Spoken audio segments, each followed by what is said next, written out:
Hi everyone, I'm Whitney and this is Come Home for Comfort. Welcome back to my channel.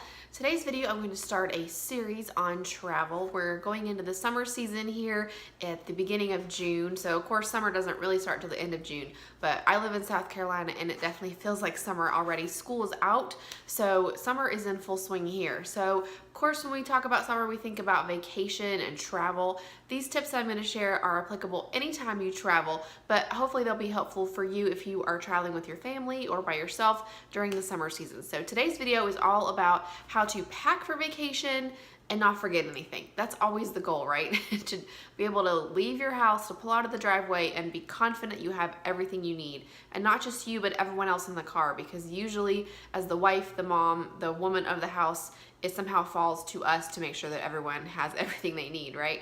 So here are my very simple tips on how to pack for vacation and not forget anything. So the first thing you need to do is just to decide how many outfits you're gonna need for your trip. Whether you're going on a cruise or you're just going for a quick weekend road trip, you're going to a family reunion or something like that, decide what outfits you're gonna need and then either lay them all out on the bed or write them down on a list, whatever works better for you. I've done both of these systems and they work well depending on what I'm doing.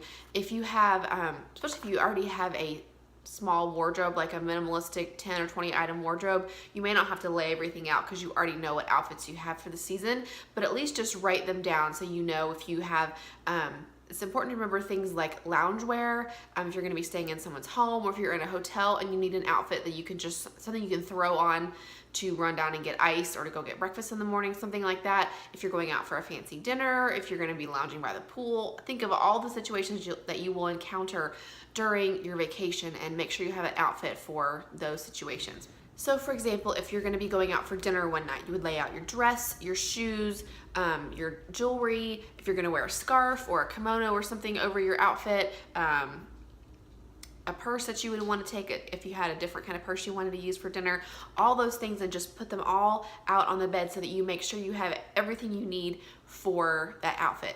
This is helpful for me when I am laying out clothes for my husband. I don't always pack for him, but so if I do, it's not a habit of mine, something I do all the time. So it helps me to lay out all of his clothes so that I can make sure I have everything that he's gonna need, because I have forgotten important things like cufflinks or belts, things that I don't normally wear with my outfits. So it helps me if I lay his clothes out.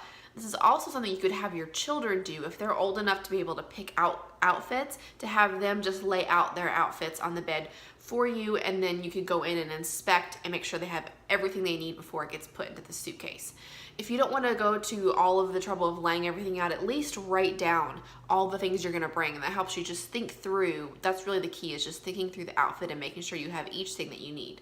The second thing that I would recommend that you do is to make a list for those things that are not outfit related or things you can't pack ahead of time, like your toothbrush, your phone charger, your pillows, that kind of stuff. When I was in high school, I've always been a list maker. When I was in high school, I had a template that I typed out on my dad's Dell computer and I printed it out, and I had just listed everything that I would need for a typical road trip if I was gonna go with my youth group. You know how cats just like randomly run from one end of the house to the other? That just happened. If I was gonna go somewhere with my youth group or on a vacation with my family, I had all these things already written out so that I could just go through the list and make sure I had everything I needed. Toiletries and hair products and my, batteries for my cassette player and all that kind of stuff. So you could do that as well for your children or your husband, help so that everybody has their own list so they don't forget anything, just to hand everybody a list and say, make sure you have everything on this list and then we should be good to go. That's always a good idea.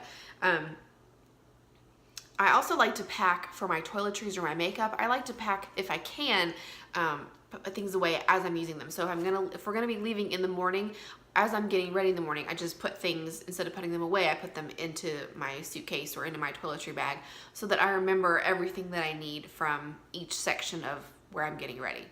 Okay, that's day number 1 of my travel series, all the ways that you can pack for vacation and not forget anything. I hope this was helpful for you. If you have extra tips that I did not mention, I would love for you to leave them in a comment down below so that I can learn from you as well. I'll be back very soon with another tip on vacation strategies for the summer. Thanks for watching, and I will see you in the next video. Bye!